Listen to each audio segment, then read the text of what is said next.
it was easy for me to hide because we had taken out loans or like a personal loan or a debt consolidation loan or whatever. So like all my credit cards had been paid off.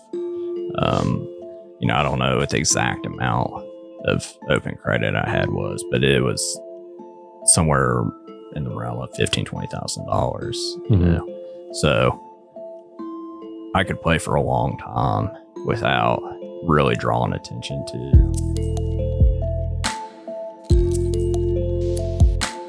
Welcome to Creepalachia. We are talking an important subject today. I put out a post to find anyone who could share their gambling experience.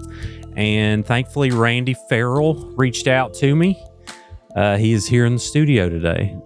Thank you for being here. Thank you for having me. I appreciate it. Yeah, so let's get us some backstory first. So where are you from? Where'd you grow up? All that good stuff. So I grew up in western Greenbrier County, out by Quinwood, back behind the elementary school there, Creighton.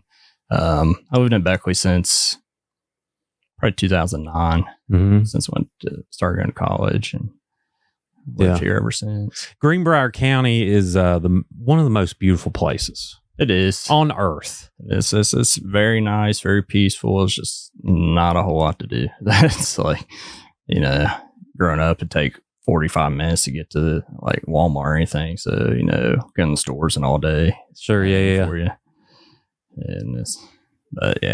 I've been over here I still have some family that lives over there, but I'm not over there much. Oh, cool. Okay. So what was life like growing up?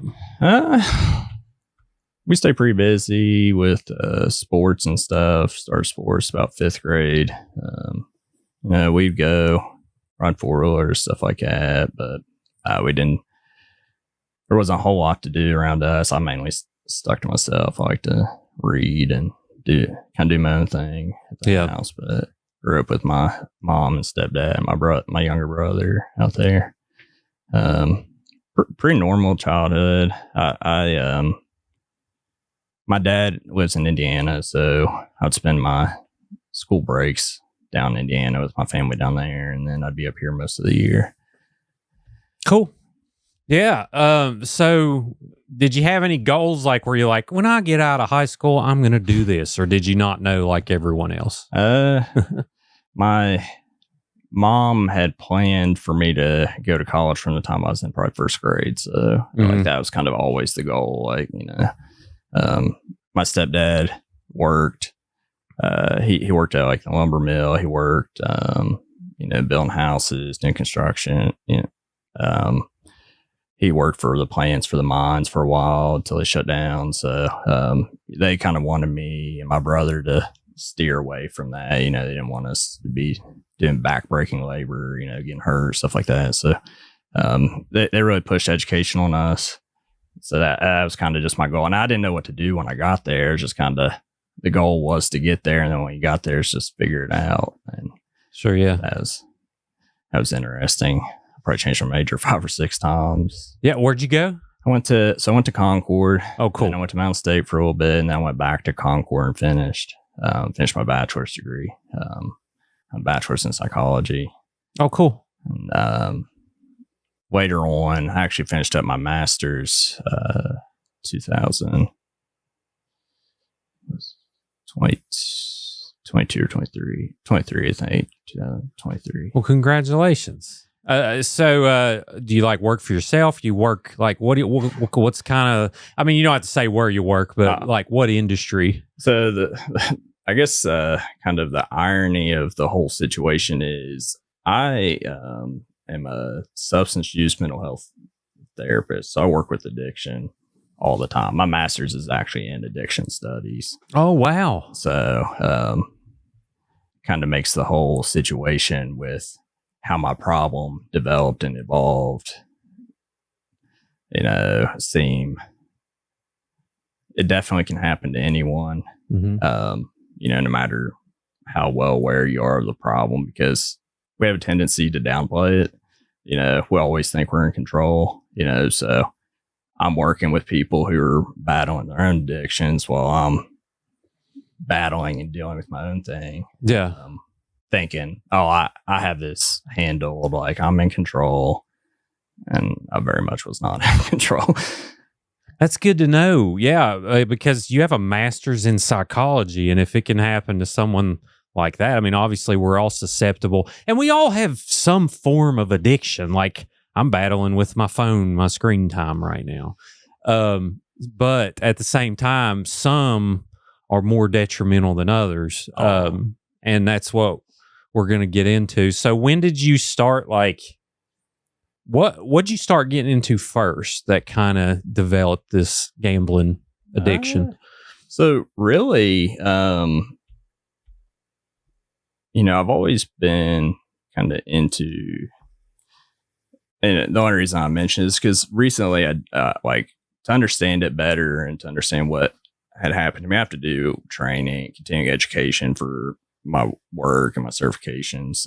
So I've been specifically doing things that tailor to my own experience, so I actually recently did a training on gambling, and they talked about, like anything where you have like blind chances, so like collecting cards, like if you're someone who like buys cards and resells and stuff, well, that can be a gamble, and I've noticed with myself, just kind of reflecting on it, kind of preparing for coming to talk about it. I've always been kind of drawn to that. I collected cards as a kid, and like I would get set on it and fixated on it and like obsess over it. It's like no matter what I got, no matter how good a pull, whatever, I would be thinking about the next one. Like that didn't really matter. It was the thrill. It was that dopamine rush I was getting from the chance, the odds. Yeah. It's like I love golf and I love Scotty Cameron putters, and it's like, oh, collecting putters and then flipping them. Yeah. So is that kind of like I mean, not necessarily, but kind of, sort of. Well, I mean, people definitely get into that. I think for it to be an element of gambling, which you can buy something and it loses value immediately and not be able to flip it, but the not knowing what you're getting, like you put the money in and you may or may not like get your money back out of it. Gotcha. Okay. So like lottery tickets. Yes, absolutely. Scratch off tickets. I've never been good with scratch off tickets. If I win, I would immediately put whatever money I won right back into thinking I'm going to win again.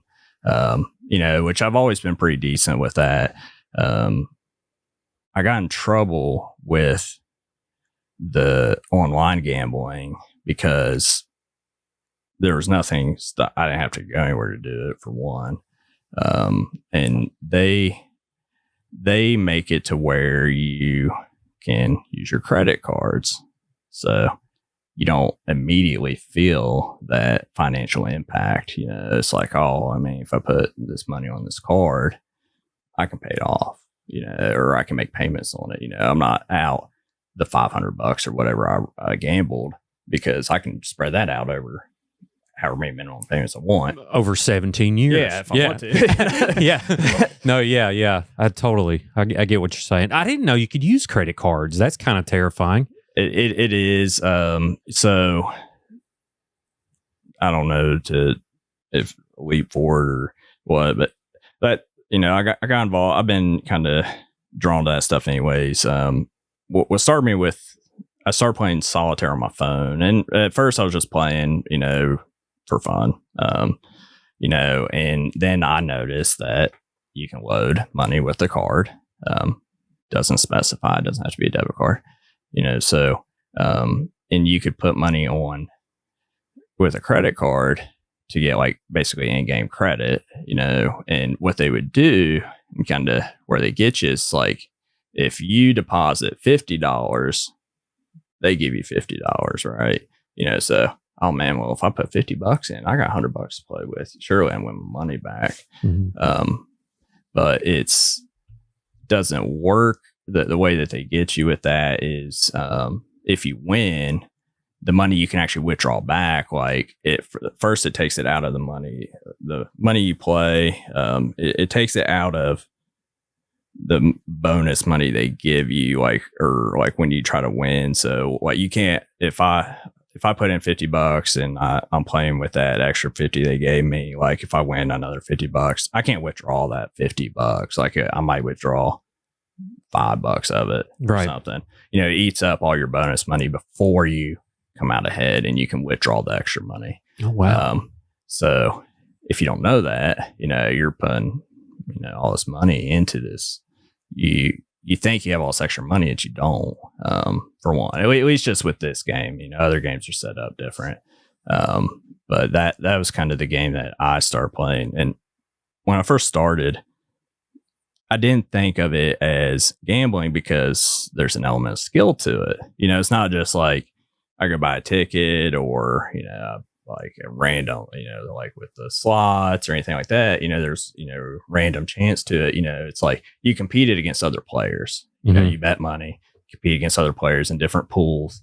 You know, you may put like $1 in to play or whatever it is, and you can win however much money based on how many people are in it. Supposedly they're real people, you know, but thinking back now, it's like, you know, some of them probably weren't real people. Right. You know, that's probably where they get you. But how do you compete in solitaire? Like I remember the game on PC. So you would get like if you get points based on if you finished or how many cards you played, and how much time you had left over in the round. So quickness. Yeah. Quickness, okay. Yeah. Gotcha. Okay.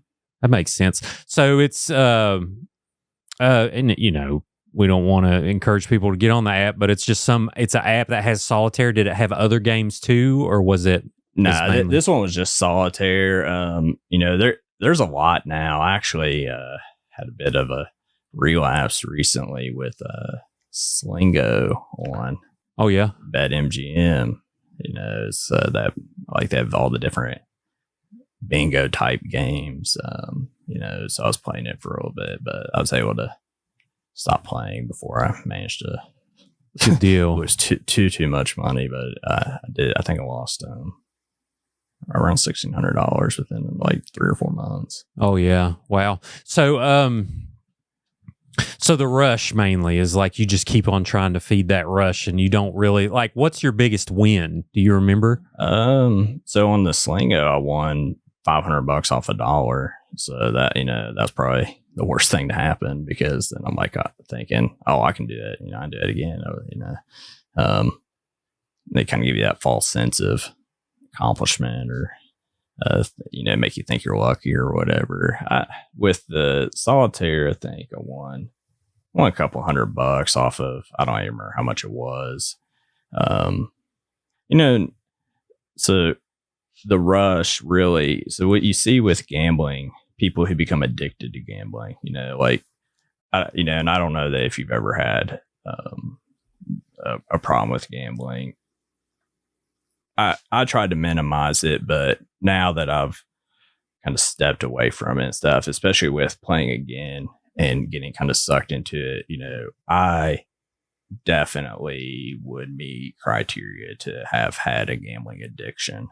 You know, so for me, and what they really emphasized in that training that I was doing was, it's not about the money ever. It's about the escape, the you know, the rush that you get, the dopamine, you know, rush you get, you know, and that absolutely, because it wouldn't matter what I'd win. Like when I won that $500, you know, I probably put most of it back in and lost it, you know, I made $499. So, you know, that's a good return, you know. I mean, sure, most people would you know, take their money and be happy with it, but that never really changed anything for me. Like I would win $15-$20, you know, off of however much, but it'd go right back in. Like, yeah. What I can relate it to, so I got into crypto, for a little while, and I found myself just constantly buying, you know, shares of this random, you know, farm coin or like just random stuff. And then I was like, what am I doing? Oh yeah.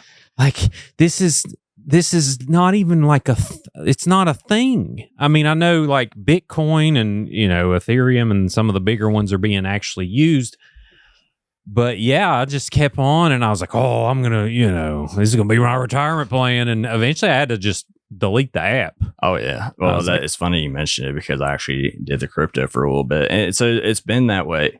I have ADHD, and shout out.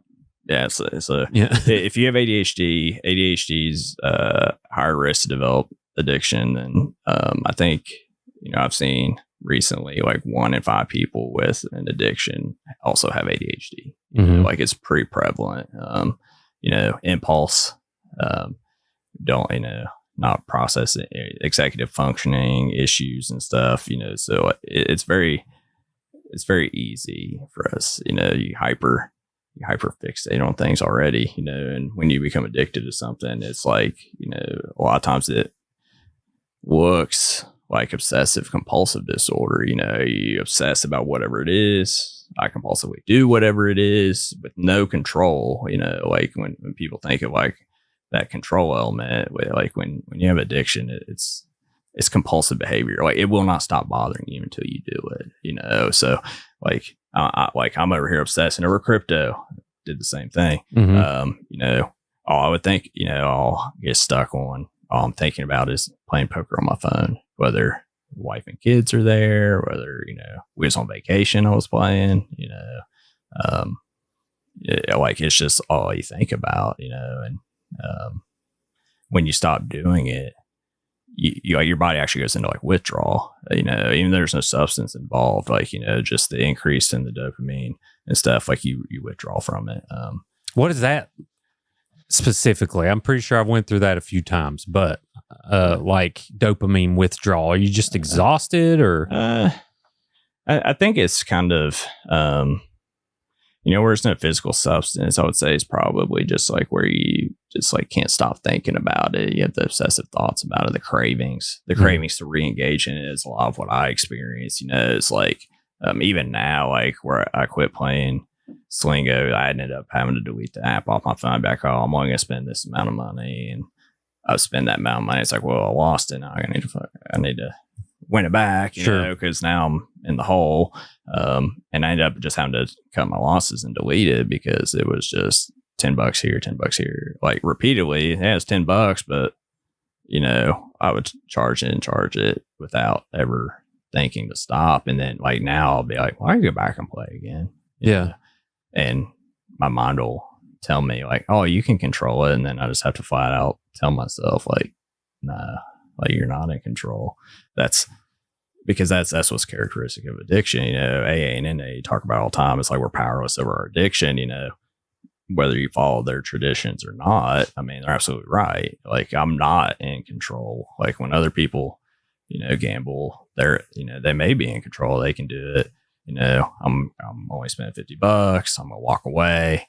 No matter win, lose, whatever, I'm walking away once it's $50 is gone. I can't do that. Like if I have money to put into it, I'll put it into it. And I'll just keep playing until the money's gone. And it's a hard thing to kind of accept because I know what I'm doing. Like I know while I'm doing it. You said you're only going to spend this much. You know that this is a problem. You know that you can't keep spending like this, and I'll still do it. And that's with knowing everything I know about addiction, and I still do it. So it's just like the whole willpower kind of thing that people talk about. It's not so much about that. Like it's in your brain. It's a chemical reaction at that point. So it's like telling your brain to quit doing any other process that it does. You can't stop it from doing it. It's going to do it. So you have to choose to do something different. For me, I have to stay away from it. Like I can't. So maybe some people kind of come down off of it. Maybe they do what they call like harm reduction, so they start putting limits on it, but I don't have anybody to limit me. I'm single, so no one's monitoring my money to make sure I see what I'm doing with it, and I also got, that responsibility. I don't have any backup, financially. So if I spend all my money, I can't provide for me and my kids, so like I have to do there can be no real there's no room for error right there. Yeah, that's interesting because I find my most successful low screen time days are putting my phone in a different room, like in a box. Oh yeah, you know what I mean? Yeah. So that makes a lot of sense. So this, when you first started picking up Solitaire, how long ago was this? Let's see, probably 21, 22, somewhere in there. Mm-hmm. So I think kind of what primed me for it and just wanting extra money was I was working 2 jobs and making pretty good money. And I wanted to go back to, I actually used to work at FMRS, and I wanted to go back and accept a supervisor position back there. So I took it, but that ended up leaving my second job. So I took a pretty significant pay cut.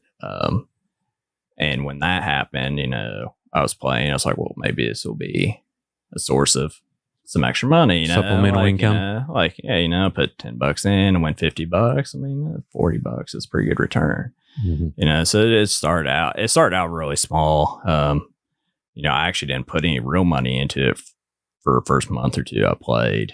And then as I started getting into it, and what really, it was easy for me to hide because we had taken out loans, or like a personal loan or a debt consolidation loan or whatever. So like all my credit cards have been paid off.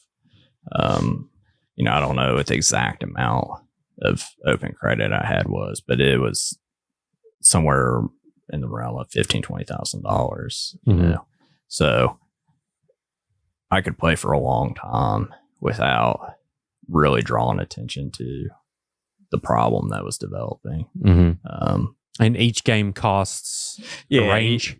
So you can play for free, and win like a few cents, and then that's bonus money, and then you can play and try to win some real money, which is what I started out doing. But I was like, well, wasting my time doing this, I could just put a couple bucks in and make some money. But yeah, every game has an entry fee, and depending on how much you bet is how much you can win. Also, gotcha. To take into account like how many players was in the pool or whatever. Sure. But yeah, it's a cool bit. Yeah. So, what's your living situation then? Like you mentioned, having kids. Yeah. So I live by myself. I got divorced August last year. So I've been renting by myself. And I have my kids half the time. Oh, cool. Okay. So was that one of the issues? Well, I mean, feel free to talk about this however much you want, but I imagine it becomes a strain. Oh, for sure. It was something I had to figure out is why, if it's not about the money, why was I doing it? Well, and really there was a lot of other issues anyways. So for me, and something that's kind of been seen for people who develop gambling addiction is a lot of times just an escape. It's like a poor coping mechanism, just like drugs. I mean, you do something to take your mind off of how bad life is or things are, I wouldn't say that it was the main issue that led to my divorce, but it absolutely put a strain on it. I still remember the night that like it came out that what was going on, because there have been some questions like, oh, why'd we have to make a payment on this credit card? We just paid it off. I was like, oh, I'll put something on it from like Walmart or whatever. I mean, you make a minimum payment, so it's just like, okay, oh yeah, I bought a toy or something. I bought something for kids, or I just bought whatever and would make something up. But my youngest daughter had been born, so this would have been 2022. And my ex-wife came to me and asked about like us putting her in daycare, which finances are still pretty tight, so we couldn't really afford it at that time with or like we're gonna put on a like she asked if we could put on a credit card or something until we like because daycare is crazy expensive. Oh my gosh, yeah. Well, so I have 3 kids. They're 7, 5, and the youngest will be 3. Oh yeah, that'd be like 2 mortgages to have daycare every month. Yeah, Art. So sending them 4 days a week is $405. Mm-hmm. So yeah, it's more my rent to send over the summer. Now that the kids are in school, it's not as bad, but yeah, it's unreal, So she asked like, what can we put on this car? And I was like, well, like we can't. There's no room on it. She's like, what do you mean there's no room on it? There's like a $4,000 or $5,000 limit card.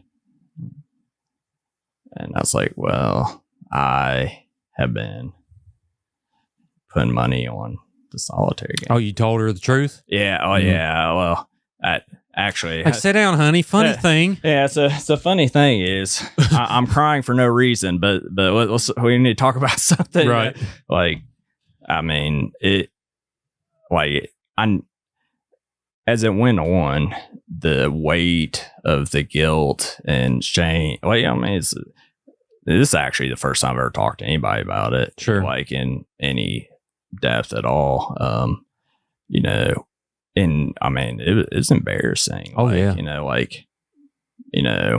I'm a supervisor in programs that help people get into addiction treatment, while I'm running up debt, putting my family in a terrible financial situation, through an addiction of my own that I haven't even really come to terms with, and then to have to like tell her, and I'm not like, I know what's going on, and she has no idea. And yeah, so, I mean, I was honest with her, and really, I can't imagine for her what that would be like. I've tried to think about like, what would I do if my, partner, but she was actually really supportive. I mean, obviously she's pretty mad, and upset, but, and rightfully so. Oh yeah. No, I'm lucky she didn't just like, hand me divorce papers right there. It's like, well, let me go get these and here you go, sure. But well, I mean, all marriages have their stuff. Some's more stuff than others. And it's like, I imagine it would be like her feeling like she didn't know you. It's like, you know what I mean? Oh, I mean, in a marriage, if you're hiding something as significant as that, because how can you not tell your partner you done blew through thousands of dollars, no matter what it is. But she didn't have any idea. And even when she found out, she was still supportive of me. She's like, and she tried to help me, like, because at that point, I didn't have any more like credit to put it on, so like she even was like, well, here, you can have X amount of money to play with or whatever. But eventually got to a point where I was like, I can't keep within that range. I just can't do it. I just find myself going beyond it. Not much. Like I really did cut back a lot. Then once she found out, that was kind of like the beginning of coming out of it. It was just when it finally came out and was able to be honest with her and have that support, which, if I would have had that earlier, if I would have thought to reach out, but you become afraid. Like, oh yeah, like I didn't want to tell her when she found out. Well, I'm sure you were thinking like, she's going to leave me. Oh yeah. All this different stuff runs through your head. But yeah, man. So what's the total that you ended up spending in Solitaire? Did you max out the $5,000 credit card and then more than that? More, yeah. Well, at first it was, well, if I get to the max on this card, like I can't go beyond that. Then it was, I think it was almost every credit card I had, and it was in the realm of probably $15,000, $20,000 within a year and a half, 2 years, easy. It was so much that it's just like, I can't pay it back, between interest and stuff like that. Like I just ended up having to quit making my payments on my cards and stuff. So it wasn't like, oh, I did this, I made this financial mistake and everything, went on to be good. But like my credit still sucks, like I haven't maxed my credit cards out on gambling anymore, but my credit sucks. Has not recovered from that at all. Sure. Well, the minimum payments, I mean, they were probably astronomical. Yeah, I think for one card it was over $100. So I mean, I easily had $500+ a month in credit card payments alone before I quit paying them. So I did that. So I left us without like that emergency funds in case we needed them. Also made it to where my credit wasn't worth anything to help get any access to any new help if we needed it. I can't get a car, can't do whatever. So yeah, but it had a very lasting impact on a lot of things. Oh yeah, and you're still going through it. How did you start climate? So you figure out like, well, I can't have any access to this at all. Like she gave you a budget and you're like, that's not like, I can't do this at all. How did you start working your way out of that? Well, I think I did kind of, I definitely slowed down a lot whenever it was being monitored how much I was spending. Like, when it was not just up to me to regulate it myself, that did help me slow down. But once I saw that I couldn't stay within whatever the range was, like I ended up just deleting it off my, like deleting the app, like not playing at all. Like I had to just completely get rid of everything. And I think one of the things that kept me going was, as long as I kept playing, there's opportunity of winning, and I hadn't lost. Like I'd lost the money, but it wasn't permanent. But once you stop, and now it's it wasn't permanent because you're fighting your way back to earn it. Yeah, like I have the opportunity to make this up. I can make this right. But once I stopped, like that's when it really hit me. Like, what have I done? Like, I can't. There's no way around it now. Like, you did this. You put yourself in this position. You're not climbing out of it. At least not that way. Like, because when I was spending money on credit cards, it was, well, I haven't lost anything yet. As long as I win and pay it off before it comes due, like I'm fine. Like I haven't done anything yet. Sure. The money's still there. Well, the physical money's still there. The credit may not be there, but I mean, credit. I mean, this ain't. It may be not an unpopular opinion, but screw credit. Oh yeah, like it's such a trap. Like we think we have to have all these different things, and it gets you trapped in the system, and then you start like, well, working extra hours at a job you probably hate, and you got to do all these different things. It's like, man. But anyway, I know how there's different opinions on that, but I'm the Dave Ramsey opinion there. I don't know if you follow him, but I know about his like system. Sure, yeah. Everything. But no, I mean, I think credit's definitely it's a weird system that we kind of buy into. I mean, that's like loan shark interest is 50%, like. And it's 21% for a lot of these cards. It's like, whoa. Oh, yeah. No, yeah. It's brutal. And yeah, they stick it to you. And they make it so difficult. Well, really, they just charge you to be poor and not be able to afford stuff is what kind of seems to be. It's like, it's if you have the money to pay for it outright, well, I'm not being charged for it. But I have to get the money, man. You're going to pay back double, triple what I gave you to get it. Oh, yeah. And it's just like, the people who are at the bottom who struggle are already kind of, get the worst end of it. Oh yeah. It's like those payday loans. I've watched so many stories on those where people are just, which there was a guy, I think he ended up doing 15, 20 years in prison for this payday loan scheme where basically for like I don't know, a $500 loan, you'd end up paying like $3,000 or something crazy, over time. If you miss a certain payment, it was nuts.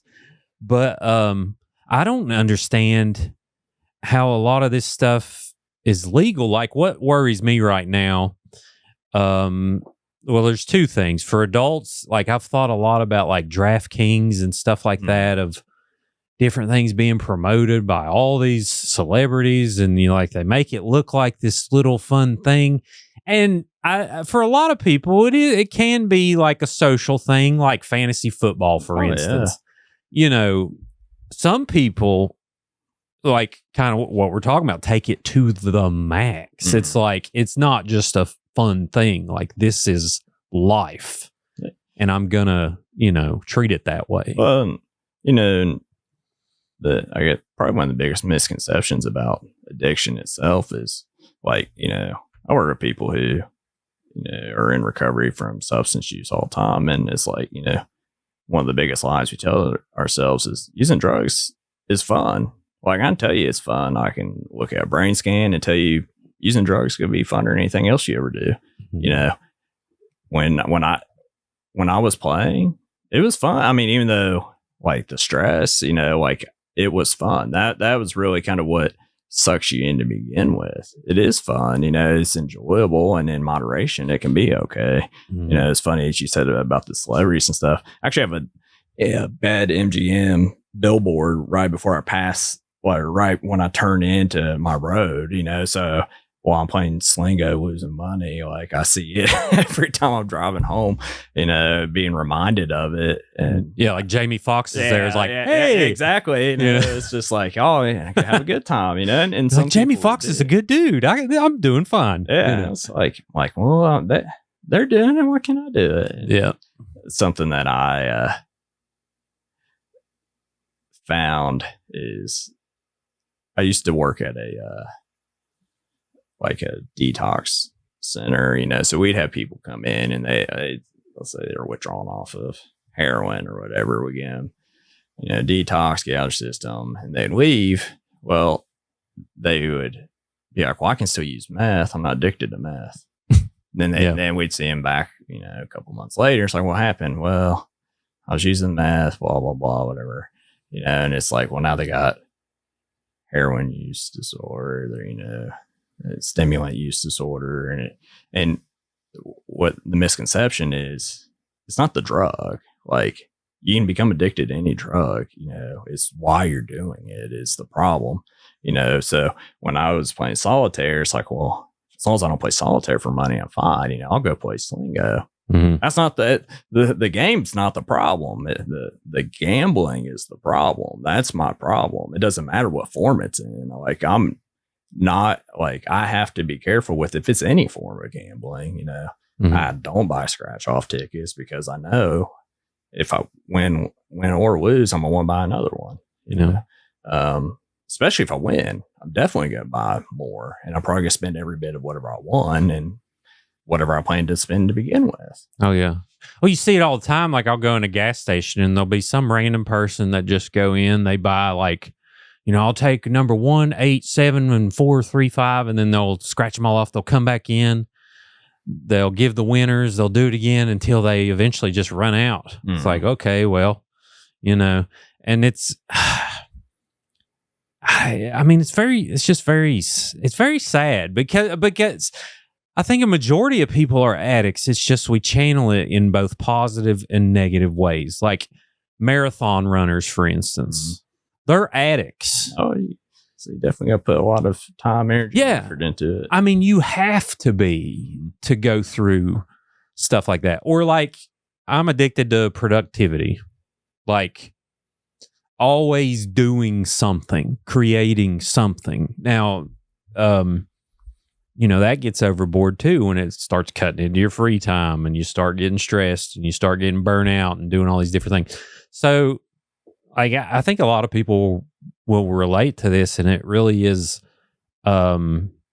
I mean, we hear about it all the time, but we just got to keep constantly talking about these warnings because it's more and more accepted. And in the big way, my other thing I'm worried about is microtransactions with kids. Oh, yeah. Like any game, Roblox, Fortnite, all of these games have a model now that's built on pay to play. Like it's little microtransactions. You'll get little dopamine hits of like, say you buy a hat for a video game. First off, it doesn't exist. It's in the game, but you click it and then you open this box and it makes this little noise and it's like satisfying and it gives you this little gratification. There's $3, move on. And then you do another $3. So it's like, I think GTA 5 has made like, I don't know, like $100 billion or something over time. And they made one game. And then they sold fake money in the game for 15 years. You know what I mean? So, like, those are the things that are really worrying me. It's like, what? This ain't normal. That really is a risk because before I played Solitaire and stuff, like, and even since then, I never really thought about it until recently. But like the games where you can collect like different characters and stuff, but it's randomized. You buy something, maybe you get the big hit, you get the character with all the stuff or whatever. But you have to pay real money or in-game resources, whatever it is, but it's random. It's a gamble, and I've played so many of those different games, those pay to play games like that, and spent so much money on it to just one day be like, oh, I'm done playing this. And then, I don't know where to go. Like, I don't what's your return on investment? Like the time? It would have been better to buy physical cars. At least I could sell them. I can't sell my virtual. I mean, I guess some people sell their accounts and stuff, but yeah, it really is. I mean, it's, but they play off of the hits, the dopamine, drop from, or, the increased dopamine from, getting, a prize of some sort. And they reinforce it. I mean, these companies know what they're doing when they advertise things, the way they set things up, like, they're well aware of psychology and how to reinforce stuff and to make you that, they do, what's it called? Like basically they make it to where you have very limited resources to make you feel like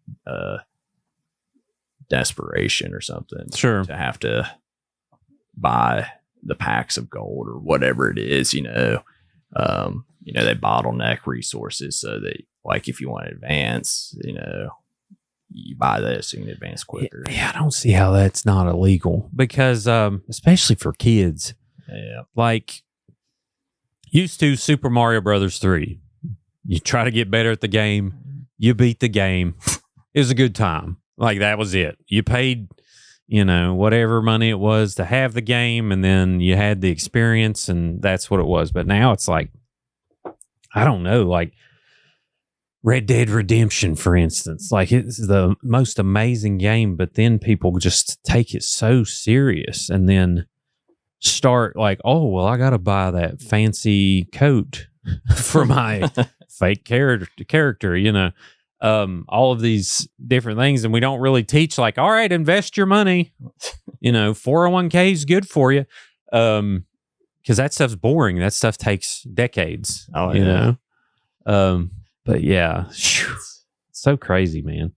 But like, even still, we used to play in the mines. We'd play this game like for Super Bowl. Like, you'd have all these squares and you buy a bunch of squares and it would have different scores on it. And then you'd watch the Super Bowl and be like, oh, okay, yeah, I'm in the money here. This is cool. It'd make the game funner when it had stakes for it. But thankfully, I've never had that when it comes to when it comes, the closest thing is crypto with me, where I was like, oh yeah, I'm going to be crypto millionaire. This is going to be awesome.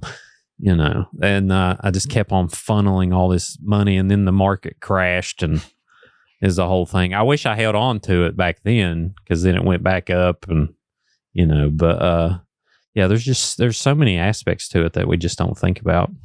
And it's the crypto, like I don't know what it is. Like it supposedly means something, but I'm just like, oh hey, I can do this and I might make some money off of that, and it's what's the pump and dump schemes? A lot of them are like, I don't see how you're able to just say, okay, let's say creep a coin. Let's just come out with a creep coin tomorrow.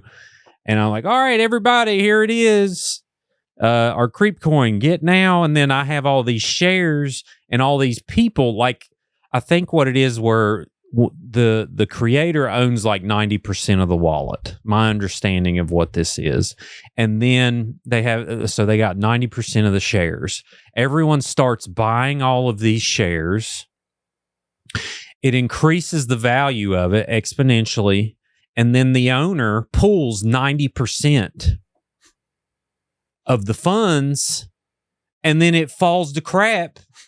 And then, everyone lost their money. I mean, from basically, that's what I understand it is. It has no like physical value at all. You can't use it for anything. It's like a meme or a meme coin. Yeah, I mean, that's literally what it's called. But yeah, I don't know how we haven't regulated that yet. I mean, at this point, though, if you put money into it, you kind of deserve to lose it. I mean, I hate to say that, but it's a scam. Just a running scam that we constantly do. But if you want to know whether or not it's legit, try to explain to someone else. Like, it's like, well, what are you buying? Well, you buy this and it's valued at this. Well, how does it have value? Well, because these people say it does. So or there's only so many of them in the world. Yeah, but it doesn't exist in the world, and like when you're trying to explain it, you realize like, maybe it just don't make as much sense as you would think. Yeah. Now Bitcoin, it's being used, and it actually, you can actually use that for transactions, and I see potential in that. But all this other stuff, I had to sign off. I'm like, you know what? I'm getting index funds in the stock market, and I'm not even gonna look at it, for my retirement. But yeah, man. So, all right. Where are we at today? Like, are you a member of I heard you mention AA. Is there some kind of group around here that people can look into or anything if someone's out there struggling? There, I don't know. Like, there is groups. I'm not aware of any offhand, like, physical groups around us. And I haven't went to any groups. I actually, I did therapy for a little while I was going through my divorce, and I never even mentioned my gambling issues to my therapist. Like, I just never brought it up. It was just something that I knew. I felt like I knew enough about to kind of climb out of it, but I definitely think that having support and having people to talk to probably would have been helpful, because there are people who, there are groups for people that are trying to recover from that. I would say that, like, I work at Family Options. We do therapy for people. I mean, if you feel that you need to talk to someone, get you set up with a therapist, get you set up with a support group. Maybe you don't need, that as intensive support. Depends on what your issue is. Having family support definitely is helpful. I would reach out to someone. And I think that the sooner you recognize it, the easier, obviously, with any, addiction or any problematic gambling, the sooner that you catch it, the better. If I would have quit well before I got to the point I was, it wouldn't have been so difficult to admit to, or the shame and stuff. And and I can only speculate at how much that stuff I was carrying affected my marriage, affected my overall mental health, which probably wasn't good to begin with, so like it just adds to the problems that kind of led you to doing it anyways. But yeah, there's absolutely support groups, and you got to figure out what works for you. Something that I work with on people there or with my patients. There's a therapy approach called solution focused therapy. So obviously understanding your problems and where you're coming from helps me find solutions for it. But really the focus is on, well, you have this problem. We can't change it. You have the problem itself, so what are we going to do about it?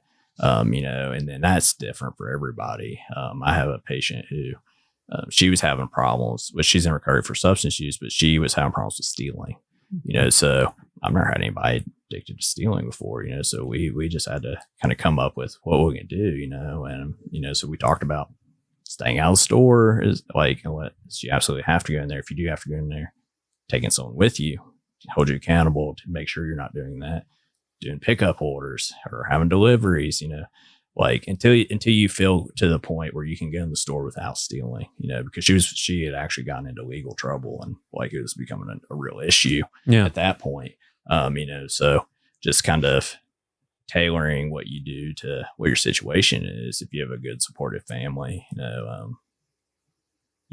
that may be all you need. I feel like my ex-wife, the support that she offered and just, feeling accountable to her and my kids, when I couldn't hide it anymore, I think was kind of the biggest factors for me. Like even with, my most recent time, even though I didn't get into the amount of trouble that I did previously, knowing like my kids need stuff. Like I can't blow all my money, and not provide for them, so having that to hold me accountable, I think definitely helped. Mm-hmm.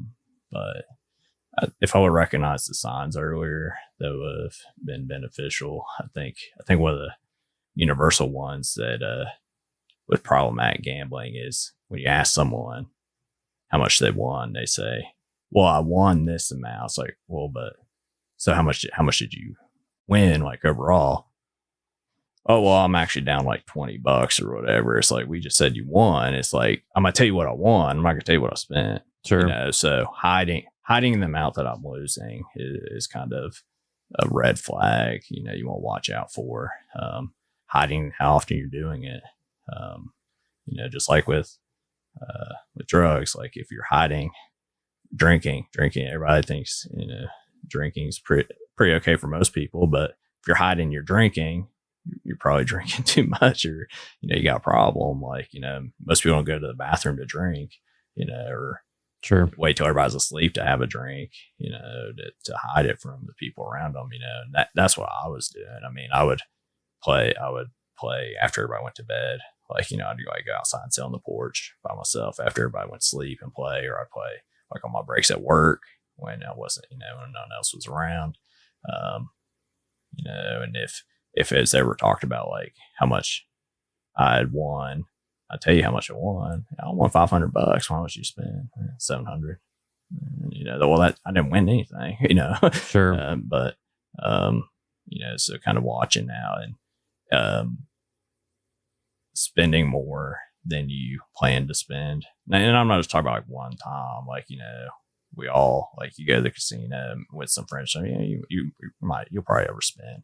And if you did it every weekend, well, that's a problem. If you're always spending more than you plan to spend, if you're always going over your limit, or and not able to control that. And like if you set a goal for what you're going to win and walk away, and then you don't walk away, might be a problem. Sure. Some people. You didn't speak to any friends or anything about it? No, and that's really. I haven't talked to anybody about it even since like it hasn't been an issue anymore, just because given my career path and what I do for a living, I mean it really is very embarrassing, a lot of, I felt like guilt and shame, but just like embarrassing. Like, how could I let this happen to me? I don't have an excuse. You're human. I mean, like everyone that comes in to get therapy, we're all the same.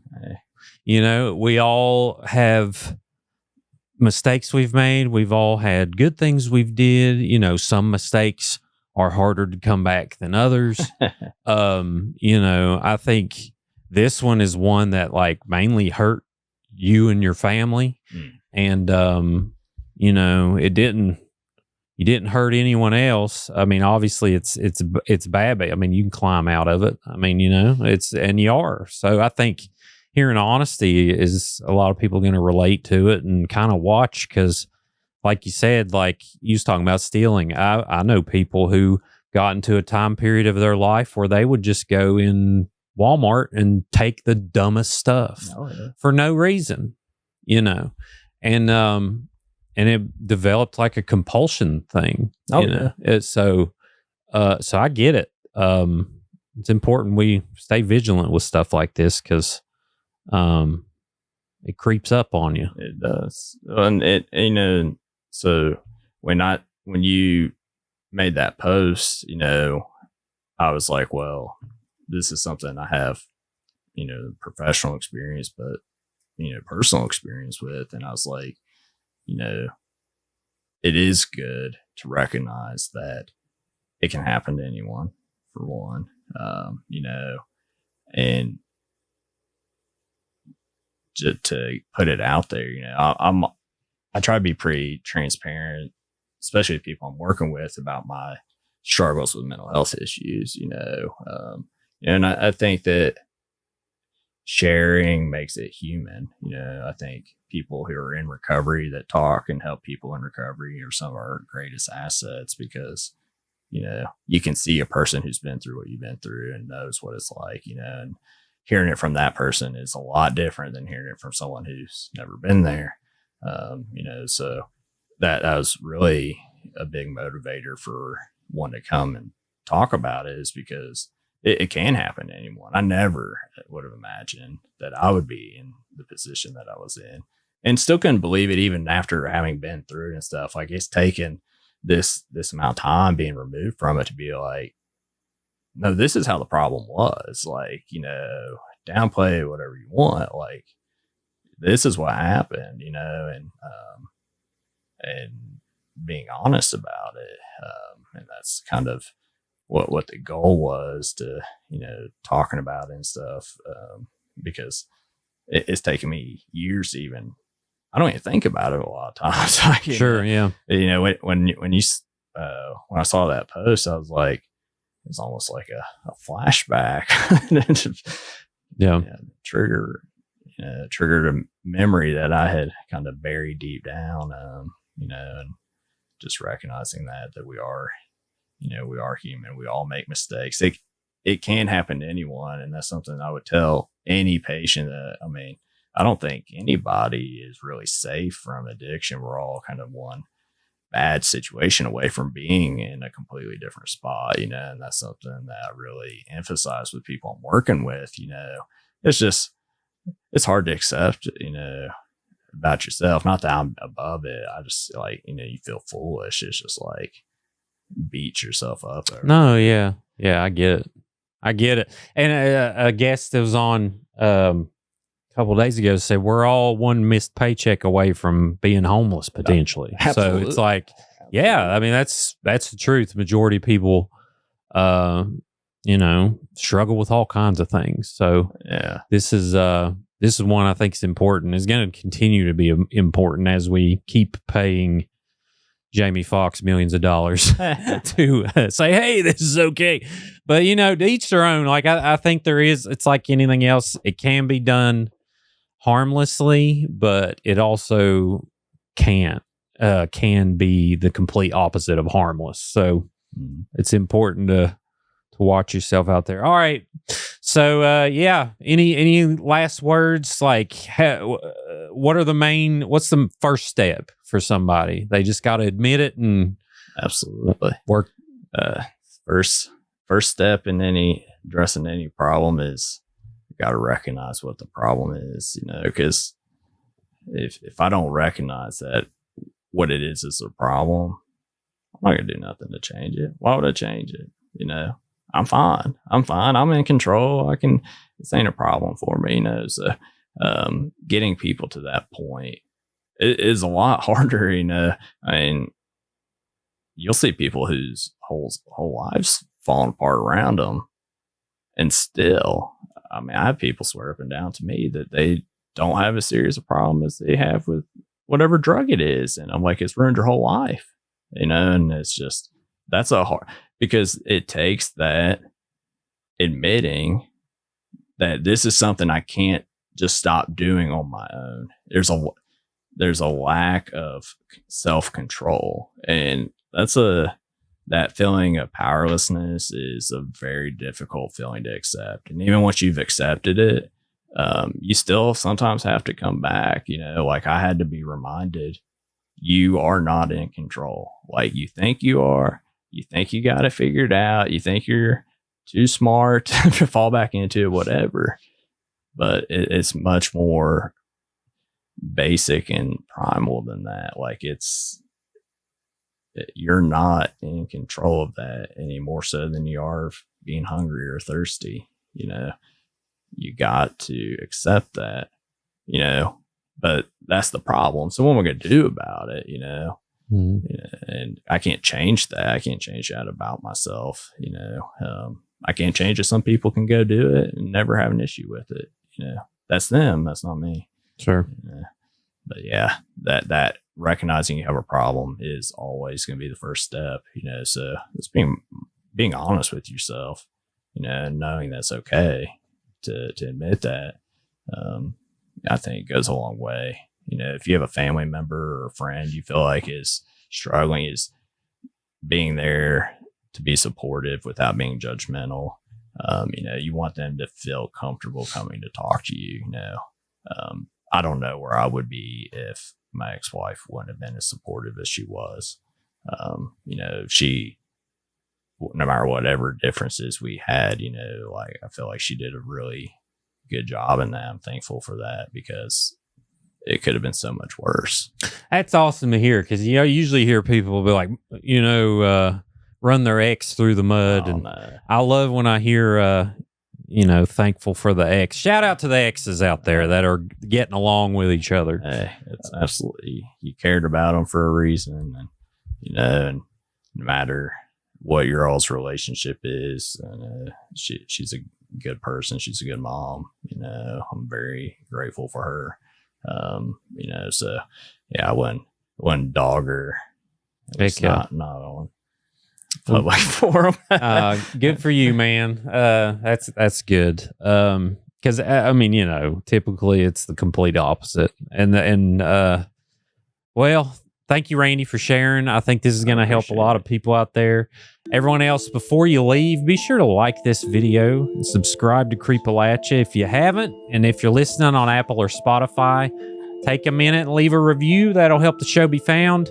And we are on Facebook, TikTok, Instagram, and we do sell merch at creepalachia.shop. No microtransactions available, just one transaction, a t-shirt to your house. That will help the show grow. And last but not least, always remember, above all else, long live Appalachia.